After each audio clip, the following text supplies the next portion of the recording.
You have no confidence. That's why you second-guess yourself constantly. Why you stay quiet in rooms where you know the answer. Why you talk yourself out of things you're clearly good enough for. And that because you've never done the one thing confidence actually demands. This is day 1 of solving all your problems with psychology. Your brain struggles with abstract beliefs. That's why it's hard to truly believe in things like a god or in yourself. Confidence is one of those things. You can say I believe in myself, but your brain won't buy it unless there's evidence. Psychologically, this is tied to the availability heuristic. Your brain judges what's real based on how easily it can recall a clear example. If you can't remember moments where you acted with confidence, your brain assumes they don't exist. That's why you have to create something tangible. You have to create proof. And that means doing the hard things, the things you are afraid of. Every time your instincts tell yourself to hide, you have to do the opposite. Because this is the moment to collect proof. And after every moment where you showed courage, even if it was small, document it. Now, when your brain says you're not capable, you'll have hard data to argue back. Over time, those memories become available, recallable, real, and that's how belief becomes identity. The reason you constantly overthink, imagine every worst-case scenario, and still do nothing, hoping that if you just think longer you'll finally feel ready, is called intolerance of uncertainty. And psychology gives you a 2-step fix. This is day 2 of solving all your problems with psychology. Overthinking is your brain's attempt to escape uncertainty. Intolerance of uncertainty is a cognitive trait that makes ambiguity feel threatening. So instead of acting, your brain loops through imagined risks to gain the illusion of control. But the more you think, the more uncertain you feel, because your orbitofrontal cortex, the brain's risk evaluation center, stays active when there's no resolution. No action means no feedback and no closure. To break the cycle, you have to shift from simulation to action. The most effective method is behavioral experimentation, a CBT technique where you deliberately act under uncertainty and observe the result. This generates prediction error, a mismatch between what you feared and what actually happened. That signal forces your brain to update its threat model. When you notice the loop, give yourself 5 minutes. Act, then write down 3 things: your fear, your action, and the real outcome. This builds real evidence that uncertainty isn't danger. Over time, it retrains your brain to tolerate the unknown, and that's when the overthinking ends. You say sorry when you've done nothing wrong. You hesitate to ask for help, even when you desperately need it. And no matter how kind people are, you still feel like you're too much. You feel like a burden. It's not a personality trait, it's a byproduct of conditional self-worth. And here is how to fix it. This is day 3 of solving all your problems with psychology. If as a child your needs were met with anger, silence, or withdrawal, your brain learned one thing: needing others causes disconnection. That belief gets encoded in the attachment system, especially if you had parents who were emotionally unavailable, anxious, or dismissive. As an adult, this belief activates the default mode network during social situations. The part of the brain responsible for self-referential thinking. In insecurely attached people, the DMN shows increased activity in negative self-appraisal, meaning in any ambiguous interaction, you assume you're the problem. To change this, start small whenever you notice yourself holding back. Say what you need, clearly and without apology. Then write down what you did, in third person, as if you were an outside observer. Describe it factually, without judgment. This helps your brain step out of the old shame story and rebuild a more accurate self-image. Over time, you train your brain to see that having needs and being lovable aren't opposites, and you stop feeling like a burden. No matter what someone does, they don't betray you or do something wrong, they simply act differently than you expected. Every disappointment comes from your own expectations, not their actions. This is day 11 of solving all your problems with psychology. Every disappointment you feel is just expectation violation. Your brain projected your own values onto someone else, and then got shocked when they acted from their own values. This is called projection bias. We assume others think like us, care like us, would make the same choices we would. But people don't act based on your values, they act based on their mental models, their needs, their past, and when they disappoint you, your brain doesn't just feel pain, it takes it personal. Your limbic system interprets their behavior as rejection, as threat. So you question your worth and the relationship, but it was never about you. The fix isn't to trust less, it's to expect less and observe more. Next time you feel let down, pause. Ask, did they actually break a promise? Or did I just expect them to be someone they never claimed to be? This reframing activates your prefrontal cortex, overriding your emotional limbic response. Over time, it rewires your brain to separate what people do from what you wanted them to do. Your motivation disappears after just a few days of working on your goal. Here is why your brain betrays you the moment you start doing something meaningful and how to fix it. This is day 4 of solving all your problems with psychology. Motivation relies on dopamine, the brain's reward chemical. When you finally decide to change your life at 3 a.m., your brain floods you with dopamine. That's why you feel unstoppable. But here's the catch. Dopamine spikes when you anticipate a reward, not when you're actually doing the work. This dopamine release is like a test from your body. It gives you the motivation to do something, only to see if doing it rewards you afterwards. But real goals require real effort and work without immediate rewards, so your goals fail the test. Dopamine crashes, you feel frustration, which signals your brain there is nothing to get. Reduce effort. To keep motivation alive, you need to break big goals into micro goals that trigger frequent dopamine hits. Celebrate tiny wins immediately, no matter how small. Use implementation intentions, clear if-then plans like, if I feel stuck, I'll do just 2 minutes of work. This primes your brain's reward circuits and makes progress feel achievable and rewarding.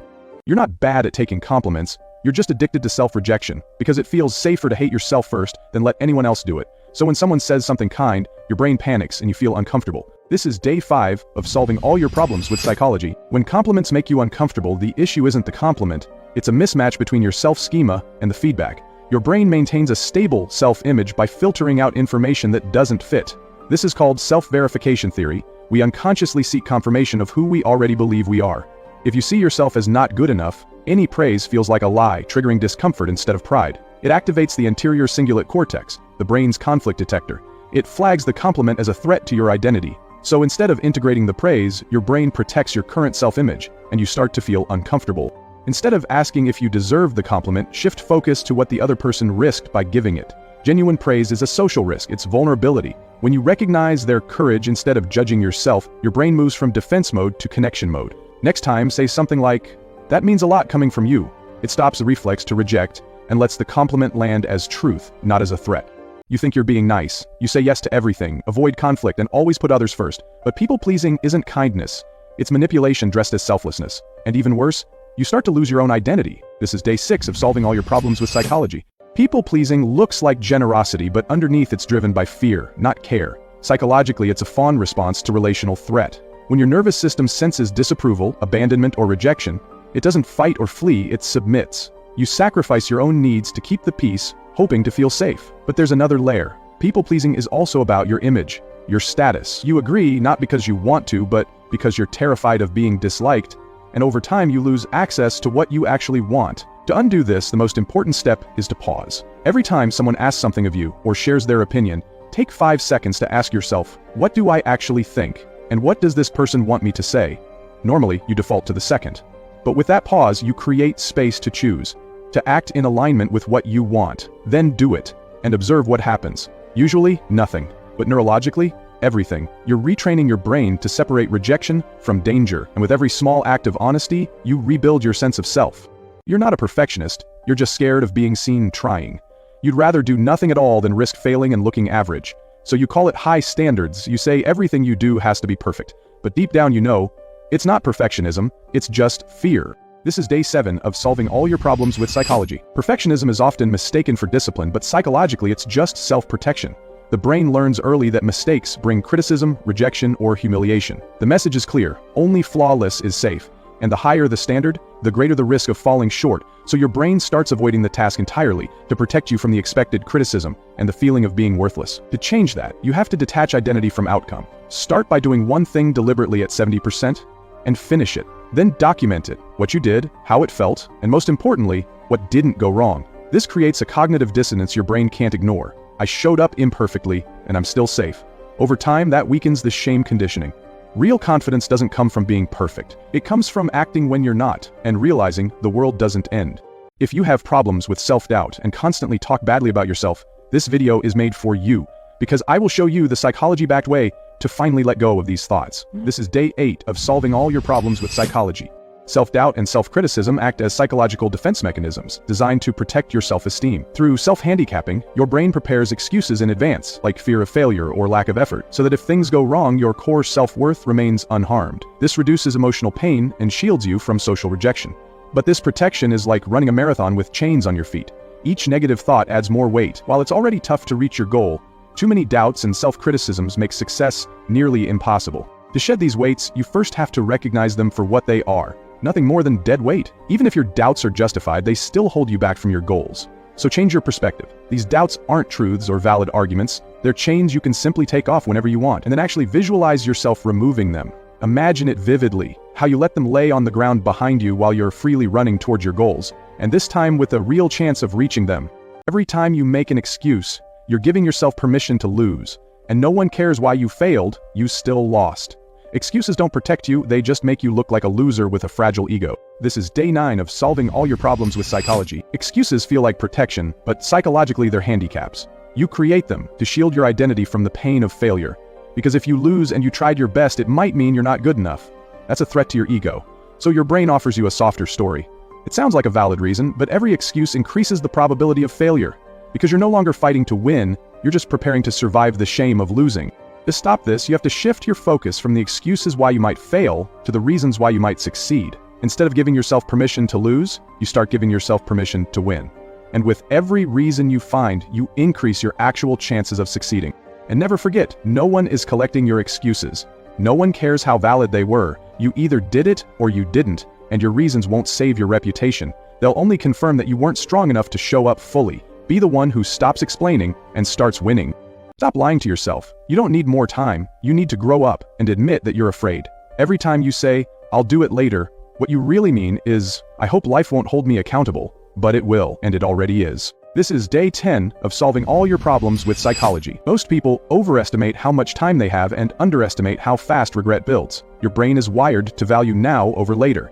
It's called temporal discounting. That's why scrolling feels easier than starting your business, your degree, or fixing your body. The future feels far away. So your brain treats it like it doesn't exist, until it's too late. And the worst part? You think you're not ready. But readiness is a myth. No one ever is. Your nervous system fights change not because you're not ready, but because change threatens comfort. So here's what to do. Write down what you're avoiding, then write exactly what it will cost you if you keep waiting. Make the regret feel real, now. That's how you rewire your brain to choose action over avoidance. Every day, do one uncomfortable thing that moves you forward before anything else. Urgency is not a feeling, it's a decision. And if you keep choosing comfort, don't expect life to respect your excuses. There is nothing worse than giving someone advice only for them to shut down every idea. That's because they don't want solutions. They want validation that change isn't needed, that the problem is the world, not them. They're looking for ego protection. But with one psychological trick, you can make them not only listen, but become addicted to your advice. This is day 12 of solving all your problems with psychology. When someone is stuck, they're not seeking insight, they're seeking confirmation that staying stuck is acceptable. They want their self-image preserved. And when you give advice, you unintentionally attack that self-image. Advice implies hierarchy. That triggers status defense and ego resistance. They reject your input, not because it's wrong, but because accepting it would mean admitting inferiority. So they protect their pride, even if it means sabotaging their progress. Let's say someone's constantly anxious and scattered. Instead of saying, "You should try journaling," say this. This way, you gave them a desirable identity, a compliment, told them they are better than others, and linked the behavior to fulfilling that identity. We stay consistent with positive identities, so the natural consequence is to actually start journaling. This way you completely bypass the ego, and they can take advice feeling superior instead of inferior, while doing exactly what you want.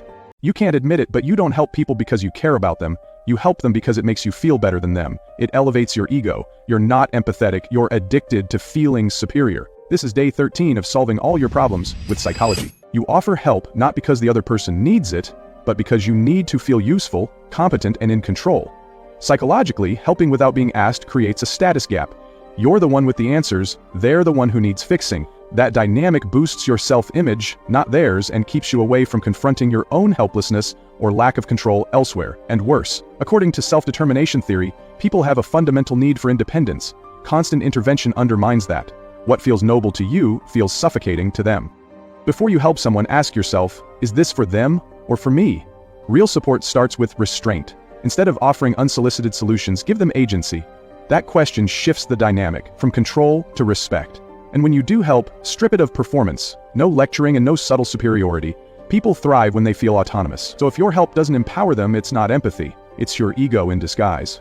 People always ignore you not because you're boring, but because you have no presence. You're invisible. But psychology gives you a 3-step plan to become the center of attention in any room. This is day 14 of solving all your problems with psychology. The brain is wired to pay attention to what breaks the pattern. So the first step is to deliberately create contrast. Not to scream in the room where everyone is quiet, that just makes you a creep, but to recognize the social norm and then slightly deviate from it. This can be everything: dressing slightly sharper, using more jokes, or using cologne while no one else does. The contrast gets you attention, and because it's just slightly, it feels natural. The second step is to slow everything down by 10%. Movement, speech, reactions. Psychologically, speed signals nervousness, a fear of judgment, while slowness signals control, confidence, and status. People subconsciously assume that the person who isn't rushing must be the one who owns the room. And step 3, eye contact. Most avoid it because it feels uncomfortable. But psychologically, holding eye contact signals dominance, presence, and trustworthiness. But don't overdo it, just a few seconds longer than what feels comfortable, and you become magnetic. Combine all 3 points with unshakable confidence, and you will become the center of attention in any room, making it impossible for others to ignore you. You're not kind, you're just scared of conflict. And you call that virtue. You've convinced yourself that playing small and agreeable makes you a good person, when in reality, it makes you invisible. This is day 15 of solving all your problems with psychology. What most people call kindness is actually conflict-avoidant behavior. It's not empathy, it's anxiety. Your brain has learned that upsetting others might lead to rejection or confrontation, and so it suppresses truth in favor of safety. This is rooted in fawn response, a survival mechanism where you appease to avoid danger, except now, the danger is someone not liking you. Psychologically, this behavior builds what's called incongruence, a disconnect between what you feel and what you express. Over time, it fractures your identity and kills your authenticity. You begin to live for other people's comfort instead of your own truth. And ironically, by trying to be liked, you become forgettable. People might think you're nice, but they won't trust, follow, or remember you. Because people don't respect fake harmony, they respect aligned energy, when what you say, think, and feel are one. So shift your goal from being liked to being real. Say what you mean, let people feel what they feel, and watch how your presence stops being polite background noise and starts being unforgettable. People don't want to be free, they want comfort. They say they crave independence, but the moment life gives them total responsibility, they collapse. Freedom sounds good, until you realize it means you have no one left to blame but yourself. This is day 16 of solving all your problems with psychology. Freedom isn't just opportunity, it's also pressure. And most people aren't prepared for that. When there's no boss, no parent, no teacher to direct your choices, you're forced to confront your own inadequacies.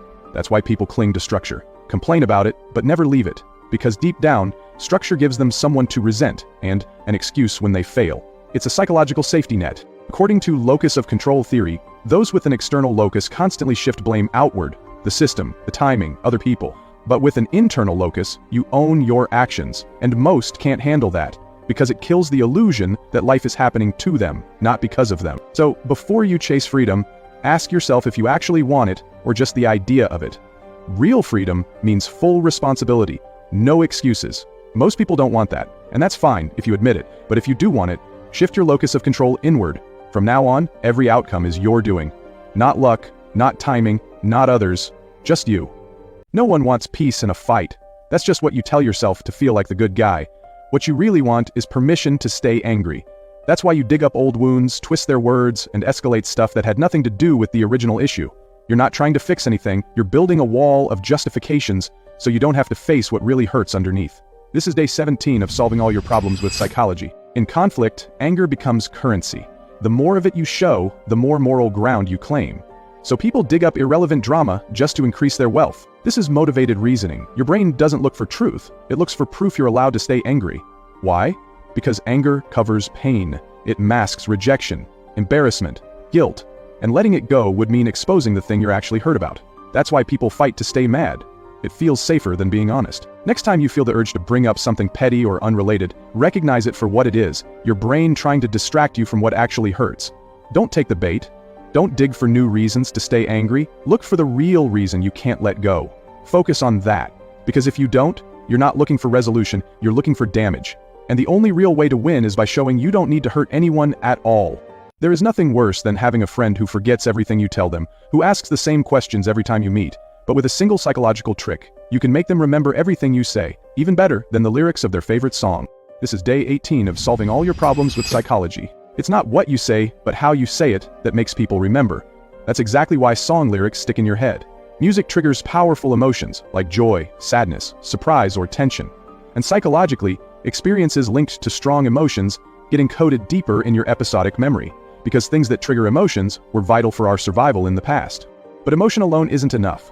The second reason music works so well is rhythm.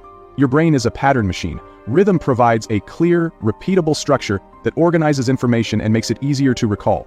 It creates a mental template that helps you retrieve what you heard effortlessly. So, if you want people to remember, trigger emotions. Use words and stories that are emotionally charged, in which they can see themselves and that tackle things that are important to them. Then add rhythm. Use short, punchy sentences and rhetorical tools. These elements make your message flow like a catchy song, turning your words into memories that stick, no matter how forgetful your friend is. If you want people to open up fast, forget all the small talk and use this brutal psychological trick that gets them sharing their secrets in seconds. This is day 19 of solving all your problems with psychology. The first step is to ask them for small favors, something no one would reject. It's called the Ben Franklin effect. People tend to like and trust you more when they've done something for you. This works because they invest time and energy. For hundreds of thousands of years, these resources were so valuable to us that if we spent them on something, or in this case, someone, it had to be extremely valuable. That same instinct still runs today and makes us appreciate people more when we've done them a favor. After you establish the first level of trust and connection, you climb the so-called self-disclosure ladder. People reveal themselves in layers, from shallow to deep. First opinions, then experiences, and finally insecurities and secrets. If you jump straight to vulnerability, they shut down.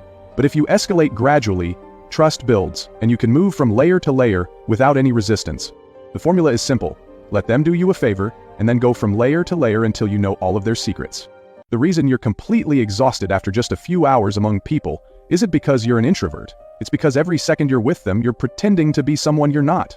This is day 20 of solving all your problems with psychology. Everyone has a social battery, that's true. But it's not the presence of people that drains you, it's how much you have to hide while you're around them. If you're completely yourself, your energy stays mostly stable. But the more you have to play a role, the faster that battery bleeds out. That's because your brain holds two versions of you at once, the real one and the adjusted one, and keeping both active burns through your social battery like fire through paper. That's why you leave some rooms feeling completely exhausted, even though you did nothing but talk. There are two ways out. First, you can train your social battery, but even the strongest battery dies eventually. Second, and this is the actual fix, you act in alignment with your values. Speak without calculating, laugh when you want to laugh, and be silent when you have nothing to say. Everyone's playing a role, and everyone is just waiting for someone to stop pretending first. The moment you drop the mask, they get permission to do the same. So be the one who does it. You're disciplined. You work hard, you read every self-help book. So why are you still stuck while others fly past you with half the effort? Because results don't reward effort, they reward leverage. This is day 21 of solving all your problems with psychology. Psychologically, your brain loves effort. It interprets it as progress. The more tired you feel, the more productive you think you've been. But that's a lie. In reality, your dopamine system rewards the feeling of doing something even if it leads nowhere. That's why people stay stuck in the loop of busyness, effort, exhaustion, false pride, and repeat. What actually drives progress is leverage. Leverage is when one action creates repeated returns, a system, a product, a piece of content, or a relationship that keeps working while you sleep. People with leverage look like they're doing less, but they're getting 10 times the results. So, ask yourself daily, what can I do once that pays off multiple times? Create processes, not tasks. Write something that spreads. Solve a problem that solves itself again and again. Train others. Build tools. Automate. Make your time expensive by making your results scalable. And if nobody knows what you're doing, it doesn't exist. Speak louder, be seen, be remembered, or stay invisible and tired forever. The people you call disloyal are not betraying you. They're just the ones who refuse to lie to your face. And that label is a coward's excuse to avoid facing ugly truths. This is day 22 of solving all your problems with psychology. When someone says something that hits a nerve, it creates a clash between how you see yourself and what they're saying. That's called cognitive dissonance, and your brain always resolves it. It has to. The only question is, in which direction? The easiest path is to strip the statement of its content by reframing it as disloyalty. In doing so, your self-image stays untouched, your ego survives, and you don't have to deal with the discomfort of being wrong. But there is another way to resolve it. Set a rule for yourself, a rule you live by for your entire life. Everything someone says to you is criticism, even if it's actually disloyalty, even if they hate you, even if it's meant to hurt you, especially then, but only very few people will ever understand that. This rule expands your self-image in a way that the cognitive dissonance doesn't even arise. You don't get emotional, and you can actually start learning and improving while protecting yourself from losing the best friendships you ever had with people who loved you so much that they had to be honest with you. The reason nothing you do works, no matter how perfect, how thoughtful, or how much effort you put in, is because you're chasing quality instead of quantity, while quality is just a byproduct of quantity. This is day 23 of solving all your problems with psychology. Everyone wants to be good without going through being bad. You think if you just plan hard enough, you can avoid mistakes. But the truth is, your first 50, 100, maybe even 500 attempts will suck. But that's exactly the point. There's a famous study where one group had to make the perfect clay pot, while the other just had to make as many as possible. The second group ended up creating better pots. Why? Because while the first group spent all their time theorizing, the second group learned by doing. The same applies to anything: writing, videos, designs, business. If you only aim for quality, you work slow, you overthink, and you end up putting nothing out. Quantity gives you feedback. Feedback creates growth, and growth leads to quality. So stop asking if what you're doing is good enough, and start doing it. Set a number. 100 pieces. 100 tries. Without any expectation, just produce whatever you need to produce and see how you achieve a quality that you could never, even by focusing on it. Because the fastest way to become successful at anything is to be unsuccessful as fast and as many times as you need. The person you hate the most, the person you can't stand even being in the same room with, who you call arrogant, narcissistic, or greedy, isn't as evil or as disgusting as you make them out to be. They just trigger you so much because they're holding up a mirror into your soul you're not ready to look at. This is day 24 of solving all your problems with psychology. What's happening here is projective identification. It's when your mind unconsciously takes parts of yourself you can't accept, like envy, pride, insecurity, or hunger for attention, and projects them onto someone else. They're selfish, they're deeply insecure, they're false liars. But the truth is, you wouldn't react so strongly unless something in them reminded you of something in you, something you've buried or tried to control. And because your ego can't handle that truth, it flips the script. You start to resent them. Not because they actually have these traits, but because they revealed something you weren't ready to see. That's why your reaction is so emotional. You feel attacked, exposed, and violated, when really, all they did was reflect what's deep inside you. And the more emotional you get, the more it reveals about yourself. So turn the resentment into curiosity, because they give you the chance to finally really get to know your true self. The reason you feel so misunderstood all the time isn't because no one gets you, it's because you constantly hide who you really are and expect people to magically see through the mask you refuse to take off. This is day 25 of solving all your problems with psychology. Most people complain about feeling unseen, unloved, or unappreciated, but they're the ones never giving anyone the chance to actually see them. Why? Because showing your true self is risky. Vulnerability makes you feel exposed, so you present a curated version. And then you wonder why no one connects with you deeply. Psychologically, this is self-concealment bias. You assume people would judge your real thoughts, so you filter everything. The result is people bonding with your mask, not you, so you end up feeling lonely, even in relationships. That emptiness you feel isn't because others don't care, it's because you never gave them anything real to care about. The fix isn't easy, but it's clear. You stop playing roles. You start saying what you actually think, even if it's uncomfortable. You reveal your weirdness, your insecurities, and your truth. You make peace with the fact that authenticity will push some people away, but it will also attract the ones who were looking for exactly you.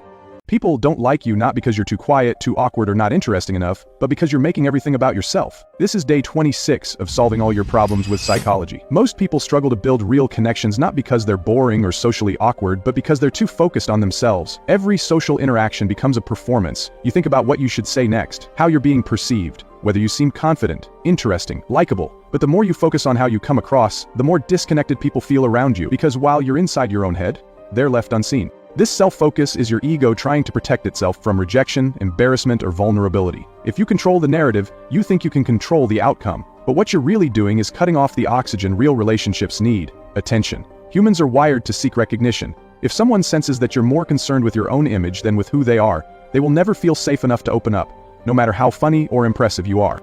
So next time you're in a conversation, stop constantly thinking about what you want to say next, and just focus on what they are saying. Because every person is like a new country, ready to be explored. You don't choose how you see the world. Your thoughts, your opinions, your worldview were never yours to begin with. They were programmed into you, and now you fight for opinions of others you never even chose to have. This is day 27 of solving all your problems with psychology. Over 90% of your decisions are made on autopilot, driven by your subconscious, and the subconscious doesn't filter, it absorbs. Every piece of content, every headline in the background, every quote you scroll past while half asleep, it all gets stored, and later it shows up disguised as your opinion. That's why people blindly repeat whatever's said on TV. That's why you start believing the world is doomed, that men are trash and women are manipulative. Repetition equals truth for your brain, and if you constantly feed it victim narratives, you will start to live like a victim. No alarm goes off when it happens. It doesn't feel like brainwashing, it just becomes you. The truth is, you will always get manipulated, every day. The only question is, by who? If you spend your time listening to people who say the world is hopeless and everyone is out to get you, don't be surprised when you start seeing life exactly like that. But if you feed your mind with people who show you what's possible, who push you forward, who give you solutions, that becomes you too. You can't stop influence, but you can choose the source. Your mind is programmable, so who do you want to write the code? Every time someone else gets praise, recognition, maybe even a promotion, you smile, you clap. You say, well done. But deep down, you think it should have been you. You congratulate them while secretly doing nothing but envy them. You start to downplay their win and look for reasons they didn't deserve it. This is day 28 of solving all your problems with psychology. What you're feeling is called status motivation, one of the strongest evolutionary forces in human behavior. Your brain is built to track hierarchy. In every room, in every group, and every interaction, you subconsciously calculate where you stand, not because you're insecure, but because status used to decide who eats, who leads, and who survives. That drive didn't disappear. Now it hides behind ambition or image. But the core is the same: beat the others. And when you see someone performing better, it threatens your position. That's why you feel envious behind your smile.